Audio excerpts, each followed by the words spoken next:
મહેશ દાદા અત્યારે ચા બનાવે છે. આ દૂધ છે પણ આપણા જેવી તાકાત તો ન જ હોય, પણ અત્યારે કામ ચલાવવું પડે. હેલો ગાઈસ, તો ફાઇનલી પહોંચી ગયા છીએ આપણે બોસ્ટન.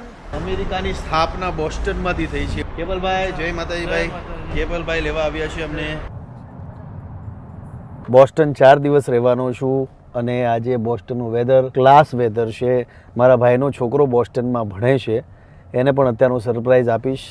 એને મેં કીધું હું કાલે આવીશ, પણ અત્યારે આવ્યો છું. જ્યારે ફર્સ્ટ ટાઈમ અહીંયા આવ્યો એને એટલી બધી તકલીફ પડી. હું તમને કહીશ કે શું શું તકલીફો પડી. ગુજરાતમાંથી જ્યારે અમેરિકા કે વર્લ્ડની કોઈ પણ કન્ટ્રીમાં ભણવા આવતા હોય છે, બહુ જ તકલીફો પડતી હોય છે. એટલે એ પણ હું તમને જણાવીશ કે શું શું તકલીફો પડી. અમને પણ બહુ તકલીફ પડી જ્યારે ફર્સ્ટ ટાઈમ આવ્યો ત્યારે. ત્યારે તો પહેલા એને સરપ્રાઈઝ આપીએ, મળીએ. એને આપણા ગુજરાતીઓની આ બહુ ખાસિયત મને ગમી છે કે આપણા ગુજરાતી ગમે ત્યાં હોય, રાતના 3 વાગે પણ ઉઠીને આપણા ગુજરાતીઓ એકબીજાને મદદ કરતા હોય છે એરપોર્ટ લેવા માટે. બસ આવી જ રીતના ગુજરાતીઓમાં સંપ બનેલો રહી. ભાઈ, અમેરિકાનું ટ્રાફિક બહુ બેકાર છે. શું કહો? કારણ તો અહીંયા બધી યુનિવર્સિટીઝ છે.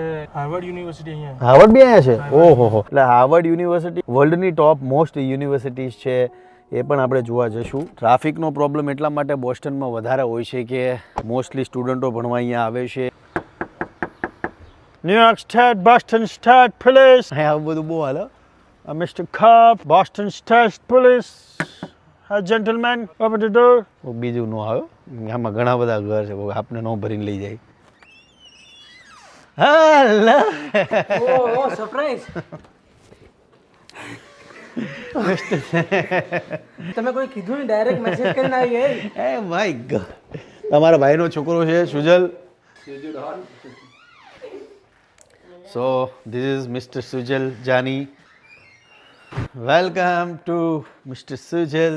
ભાઈ, 4 મહિનાથી એકલો અમેરિકામાં રહેવું નાની વાત નથી. અને મોસ્ટલી જેટલા પણ ગુજરાતીઓ અમેરિકામાં આવે છે આવો જ સંઘર્ષ કરે છે. એટલે તમને બતાવીશ અમને કેટલી તકલીફો પડી, એ તમને બતાવીશ વારંવાર. પહેલાં હું આ જે જગ્યા પર રહી છે પહેલાં જોઈ લઈએ આપણે. દરવાજો બંધ કરી દઈ. અમેરિકામાં તમે આવો ને તો દરવાજા બધું લોક કરીને રાખવું, ખાસ જેટલા વિદ્યાર્થીઓ હોય છે. સામાન આવી ગયો છે આપણો. 3, 4, 5 બધી બેગો છે બોસ. ઘર તો જોઈ લીધું છે. હવે થોડુંક પાઠ પૂજા કરી આવીએ, કારણ કે કંઈ જેમાં નથી. ભૂખ લાગી છે બહુ, કોઈ વસ્તુ ખાધી નથી. એટલે આ છે બોસ્ટન, અમેરિકાની ફાઇનેસ્ટ સિટીમાંનું એક સિટી છે આ. તમે જે પણ વ્યક્તિ અમેરિકા આવે એને ગમી જાય એવું સિટી છે આ. સો અભી હમ આ ચુકે हैं लंच करने के लिए और अभी खाना वाना खाएंगे, फिर थोड़ा बहुत इधर उधर घूमेंगे. તમે અહીંયા બોસ્ટનમાં ભણવા આવો તો તમને અહીંયા ઇન્ડિયન કલ્ચર જોવા મળે. લોકો બધા સપોર્ટિવ છે અને તમને અહીંયા ભણવાની મજા આવશે. ઘણા લોકોએ મને એવા કમેન્ટ કર્યા કે ભાઈ અમે 3 દિવસથી વેઇટ કરીએ છીએ તમારા વ્લોગની, તમે અપલોડ કરો. પણ અહીંયા શૂટિંગ કરવું થોડું અઘરું રહી છે, ઠંડી વધારે હોય છે, એડિટિંગ કરવાનો ટાઈમ નથી મળતો. એટલે આ બધી વસ્તુ મેનેજ કરીને ચાલવી પડતી હોય છે. એટલે અપલોડ કરતો રહીશ, જ્યાં મને ટાઈમ મળશે ત્યાં તમામ જેટલા ગુજરાતીઓ છે એમના માટે વ્લોગ બનાવતો રહીશ. થોડોક તમને મારો લુક અત્યારે મેસી લાગશે, ઇગ્નોર કરી લેજો. ટ્રાવેલિંગ કરીને આવ્યો છું એટલે.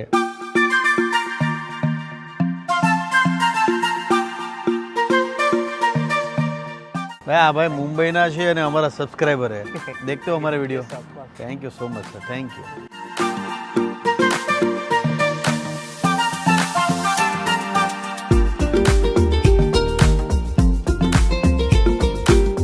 કેવલભાઈ, જય માતાજી. મળ્યો. ફાઇનલી પાછા પહોંચી ગયા આપણે રૂમ પર. ઘરે આવી ગયા છીએ. હવે ઘરની અંદર જઈએ અને વાતો કરીએ. લાઇટ કરો, અંધારું છે. ચા ભાઈ, ચા પીવી છે ને તારે? તરુણને માથું દુખે છે બહુ, એટલે મહેશ દાદા ચા બનાવશે. આ વ્યક્તિ એના જીવનમાં ક્યારેય રસોડામાં પગ નથી મૂક્યો, પણ 12 પછી અમેરિકા આવવાનું થયું, અત્યારે ભાખરી બનાવતા થઈ ગયો. એટલે વિચાર કરી લેજો. બધી ઘણી વાતો કરીશ તમને, પણ પહેલા ચા બનાવી લઈએ.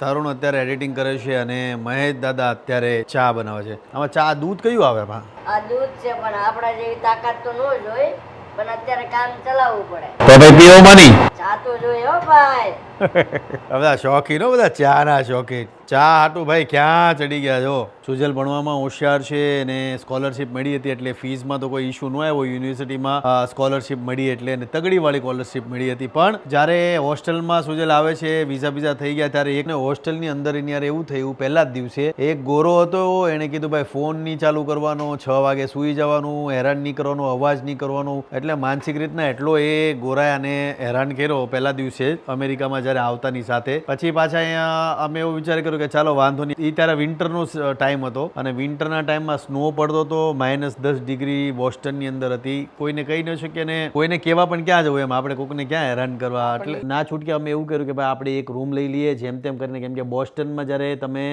ડિસેમ્બર પછી આવો છો, તકલીફો ફૂલ પડે છે, બરફ પડતો હોય છે, સ્નો અને માઇનસમાં તાપમાન હોય છે, એટલે ભયંકર તકલીફો હતી. પછી આ જગ્યા પર એકલા રહેવાની શરૂઆત કરી અને જેટલા વિદ્યાર્થીઓ અહીંયા આવે છે મૂંઝાવાની કોઈ જરૂર નથી.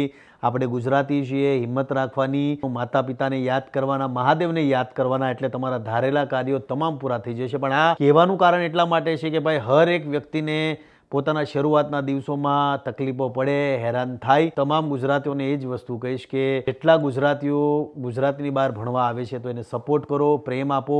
એમના મધર ફાધરને તો એ યાદ કરતો જ હોય છે, જમવાનું એ મિસ કરતો જ હોય છે, અને જ્યારે રહેવામાં તકલીફો પડતી હોય છે ને એટલે એનું જે મોરલ છે ટોટલ તૂટી જાય છે. એટલે જેટલા ગુજરાતીઓ છે આપણા ગુજરાતને સપોર્ટ કરો, ગુજરાતના વિદ્યાર્થીઓને સપોર્ટ કરો.